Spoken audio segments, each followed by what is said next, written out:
नमस्कार साथियों, मैं हूं डॉक्टर मंगलेश जायसवाल और आज हम कक्षा 11-12 में जो चैप्टर है भारतीय गायिकाओं में बेजोड़ लता मंगेशकर, इस शीर्षक से कुमार गंधर्व ने एक चैप्टर लिखा है और उस चैप्टर में उन्होंने बारीकियां बताई है चित्रपट के संगीत की और लता मंगेशकर जी की, जिन्होंने वर्तमान समय में भी आज शिखर पर काबिज हैं।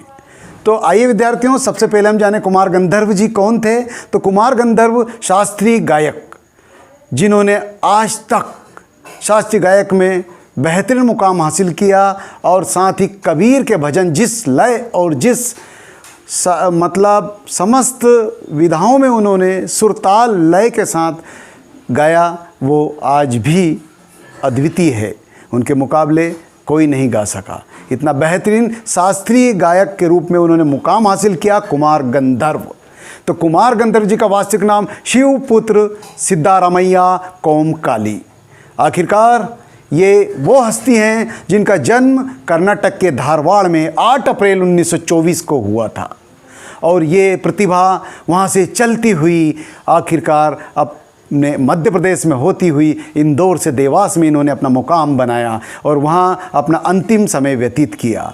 और जब इनको ज्ञात हुआ कि इन्हें टीबी हो गई तो इनकी वाइफ इनको लेकर आई। इनकी पत्नी का नाम भानुमती। उन्होंने इनकी बहुत सेवा की और जीवन यापन के लिए प्राइवेट स्कूल में सर्विस करते हुए इन्होंने उनकी बहुत देखभाल की और अंत समय तक सेवा करती रहीं और फिर ये अपनी पुरानी विधा में लौट आए और शास्त्रीय गायक में पुनः इन्होंने मुकाम बनाया और फिर यश कीर्ति वैभव के साथ ये स्थापित हो गए।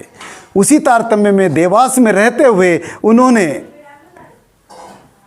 लता मंगेशकर जी के शास्त्रीय संगीत को किस तरीके से चित्रपटीय संगीत में वो आई, उसका व्याख्यान दिया और अपनी लेखनी से एक आलेख लिखा।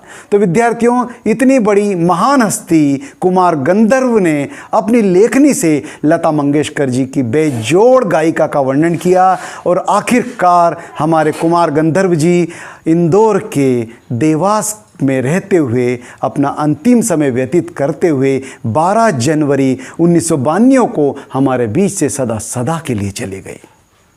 तो आइए विद्यार्थियों, उन्होंने लता मंगेशकर जी के बारे में जो लिखा वो इस तरह है। शीर्षक दिया उन्होंने भारतीय गायिकाओं में बेजोड़ लता मंगेशकर। वो लिखते हैं, बरसों पहले की बात है, मैं बीमार था। उस बीमारी में एक दिन मैंने सहज ही रेडियो लगाया और अचानक एक अद्वितीय स्वर मेरे कानों में सुनाई दिया। स्वर सुनते ही मैंने अनुभव किया कि वाह, यह स्वर किसका है। मैं तन्मयता से सुनता रहा और बेचैनी इस हद तक बढ़ गई कि गाना कब समाप्त हो, पता चले कि इसकी गायिका कौन है। आखिरकार गाना समाप्त होते ही गायिका का नाम घोषित किया गया, लता मंगेशकर। नाम सुनते ही मैं चकित हो गया। मन ही मन एक संगति पाने का भी अनुभव हुआ। सुप्रसिद्ध गायक दीनानाथ मंगेशकर की अजब गायकी एक दूसरा स्वरूप लिए हुए उन्हीं की बेटी के रूप में कोमल आवाज़ से हमारे सामने प्रकट हुई और रेडियो के माध्यम से मैंने गाने को सुना, महसूस किया। आश्चर्य हुआ, अद्भुत आनंद की अनुभूति। वाह, क्या संगीत, क्या सुर, क्या लय, क्या ताल, क्या आवाज़। मुझे लगता है बरसात के भी पहले के किसी चित्रपट मतलब फिल्म का वह कोई गाना था। तब से लता निरंतर गाती चली आ रही है और मैं कुमार गंधर्व लगातार उनका गाना सुनता आ रहा हूँ। और आखिरकार इतना महसूस करते करते ऐसा लगा उस ज़माने में नूरजहाँ स्थापित गायिका थी चित्रपट की और ये लता मंगेशकर जी बाद में आई और कब उनको पीछे छोड़ दिया ये पता ही नहीं चला और शिखर पर पहुँच चुकी सफलता के। मतलब चित्रपट की दुनिया में तब से लेकर आज तक लता मंगेशकर चला आ रहा है। लता जी के पहले प्रसिद्ध गायिका नूरजहाँ का फिल्म संगीत में अपना एक मुकाम था, उनका एक ज़माना था, परंतु उसी क्षेत्र के बाद में आई हुई लता उनसे कहीं आगे निकल गई। कला के क्षेत्र में ऐसे चमत्कार कभी कभी दिख पड़ते हैं।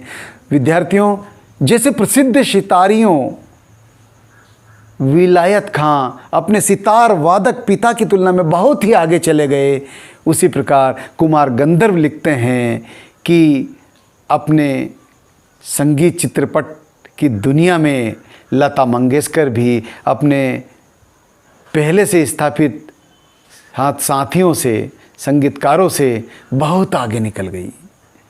वो लिखते हैं, लता के जोड़ की गायिकाएं तब से लेकर आज तक हुई ही नहीं।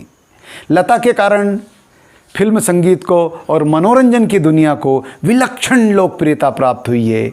यही नहीं, लोगों को शास्त्रीय संगीत की ओर देखने का दृष्टिकोण भी आया, उनका नज़रिया बदल गया। आखिरकार शास्त्रीय संगीत को फिल्मों के माध्यम से समझने की उनकी पुरजोर कोशिश हुई, तो इसका श्रेय एकमात्र लता जी को ही जाता है। एक छोटी सी बात शेयर करना चाहूँगा। पहले भी घर घर छोटे बच्चे हुआ करते थे, लेकिन कोई गुनगुनाया नहीं करता था। जैसे ही लता मंगेशकर फिल्म के क्षेत्र में आई और उन्होंने संगीत को अपने सुस्वर कर्ण के माध्यम से और सुस्वर वाणी के माध्यम से हमारे कर्ण पटल तक मधुर आवाज़ को पहुंचाया, तो नन्हे मुन्ने बच्चे भी गुनगुनाए बगैर नहीं रह सके। और आजकल छोटे छोटे बच्चे जो गीत गुनगुनाते हैं वो उन्हीं की देन है। उन्होंने संगीत को एक नया मुकाम दिया है। इसे लता का जादू नहीं कहेंगे तो और क्या कहेंगे, इसे चमत्कार नहीं कहेंगे तो और क्या कहेंगे। कोकिला का स्वर निरंतर कानों में पड़ने लगा तो कोई भी सुनने वाला उसका अनुकरण करने का प्रयत्न करेगा। ये स्वाभाविक ही है। कहीं भी मधुर स्वर सुनाई देता है तो हम स्वतः ही गुनगुनाने लगते हैं। चित्रपट संगीत के कारण सुंदर स्वर मालिकाएं अर्थात बिना शब्द का संगीत लोगों के कानों में पड़ रहा है।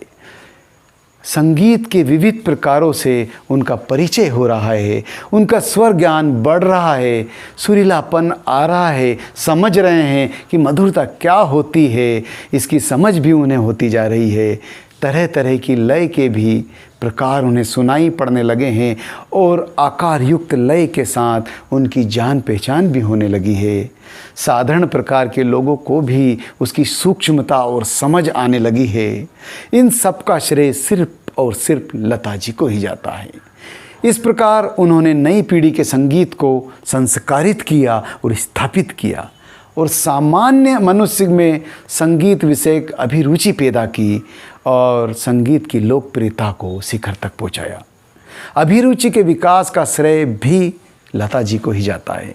सामान्य श्रोता को अगर आज लता जी की ध्वनि मुद्रिका अर्थात स्वरलिपि और शास्त्रीय गायकी अर्थात सुर, ताल और लय में गाने वाली विधा, शास्त्रीय गायक अर्थात जिसमें गायन को कुछ निर्धारित पैमानों के मापदंड के नियमों के अनुसार गाया बजाया जाता है, जैसे ख्याल, ध्रुपद, धमार आदि शास्त्रीय गायिका के अंतर्गत आते हैं। विद्यार्थियों, साधारण श्रोता को गायकी में राग मालकोस अर्थात भैरवी घाट का राग, जिसमें रे और प पूर्णतः वर्जित है, इसमें सारे स्वर कोमल, मुलायम, संस्कारित, व्यवस्थित लगते हैं। यह गंभीर प्रकृति का लोकप्रिय राग है। इसी प्रकार ताल त्रिताल अर्थात ये 16 मात्राओं का ताल है, जिसमें 4-4 मात्राओं के 4 विभाग होते हैं। साधारण श्रोताओं को इन सब से क्या लेना देना, वो उसकी डीपली अंदर जाने का प्रयास नहीं करते। उन्हें तो सिर्फ एक सुंदर, सलोना, कोमल, मधुर, सरल और हृदय में स्थान बनाने वाला, आनंदित, आह्लादित करने वाला गायन चाहिए, जो कर्णप्रिय हो और उनको आनंद दे दे और एक साधारण आदमी उससे भाव विभोर हो जाए। ऐसा गायक चाहिए। तो ऐसी बेजोड़ गायिका लता मंगेशकर रही हैं। उनके मुकाबले आज तक कोई ऐसा संगीतकार, गीतकार और गायक जन्म ही नहीं लिया। तो विद्यार्थियों, आम साधारण आदमी को, साधारण श्रोता को शास्त्रीय संगीत की विधाओं से कोई लेना देना नहीं। चित्रपटी संगीत में आप जो भी मधुर संगीत देंगे वो उसको आत्मसात करेगा। तो ऐसी लता मंगेशकर थी जिनकी वाणी से निकलने वाला हर शब्द लय और किसी राग का मोहताज नहीं होता था। खुद ब खुद राग आ जाते थे, खुद ब खुद आलाप आ जाते थे। लता के गाने की विशेषता कोमलता, मुग्धता, निर्मलता, नादमय उच्चार। नादमय उच्चार का मतलब ये होता है कि दो शब्दों के बीच का जो गैप होता है उसमें वो इस ढंग से आलाप करती थी तो पता ही नहीं चलता था श्रोताओं को कि वास्तव में उतार चढ़ाव आया है। उसको एक लाग में, एक राग में, एक ही फ्रेम में धार किनोर बनाकर गीत को उच्चारित कर देती थी, जिससे श्रोताओं को आनंद की अनुभूति होती थी। साथियों, कुमार गंधर्व लिखते हैं कि लता के गाने में करुण रस विशेष प्रभावशाली रीति से व्यक्त होता है, पर लता ने स्वयं करुण रस के साथ न्याय नहीं किया, अपितु वे मुग्ध श्रृंगार की अभिव्यक्ति करने वाले मध्य या द्रुत लय के गाने में मग्न रही, रुचि दिखाई उन्होंने। विद्यार्थियों, द्रुत लय का मतलब होता है लय तीन प्रकार की होती है। पहला विलंबित लय, धीमी। दूसरा मध्य लय, बीच की। तीसरा द्रुत लय, ये मध्य लय से दोगुनी और विलंबित लय से चारगुनी होती है। लता जी ने अधिकतर गाने ऊंची पट्टी अर्थात ऊंचे स्वरों में गाए। लेखक का मानना है कि उन्होंने नहीं गाए, अपितु डायरेक्टरों ने उनसे गवाए, ऐसा लगता है। एक प्रश्न उपस्थित किया जाता है हमेशा कि शास्त्रीय संगीत में लता जी का स्वभाव कौन सा है और उनका स्थान कौन सा है। मेरे मत से यह प्रश्न निरर्थक है, क्योंकि शास्त्रीय संगीत और चित्रपट संगीत की तुलना करना ही गलत है। शास्त्रीय संगीत में गंभीरता होती है, लेकिन चित्रपट संगीत में स्वर तेज होता है और वो व्यावसायिक दृष्टिकोण के आधार पर रहता है। शास्त्रीय संगीत में ताल परिष्कृत रूप में होता है, अपितु चित्रपट में आधे ताल का उपयोग होता है। विद्यार्थियों, कुमार गंधर्व जी कहते हैं कि थोड़े में कहूँ तो संगीत का क्षेत्र विस्तीर्ण है, विस्तारित है, बहुत बड़ा है, अथाह है। वहाँ अब तक अलक्षित, असंशोधित और अदृष्टिपूर्व ऐसा खूब बड़ा प्रांत है। चित्रपट संगीत विकसित होता जा रहा है। कह सकते हैं इस चित्रपटीय संगीत क्षेत्र की लता मंगेशकर चित्रपटीय संगीत की महासाम्राज्ञी रही है, बेताज महारानी रही हैं। लता जी की लोकप्रियता के शिखर का स्वभाव अचल है। बीते अनेक वर्षों में वह गाती आ रही है, फिर भी उनकी लोकप्रियता बरकरार है। उनका कोई सानी नहीं। सतत सफलता के शिखर पर बने रहना आसान नहीं होता, लेकिन लता जी तब से लेकर वर्तमान तक अपने इस शिखर पर विराजमान है। क्या यह चमत्कार नहीं?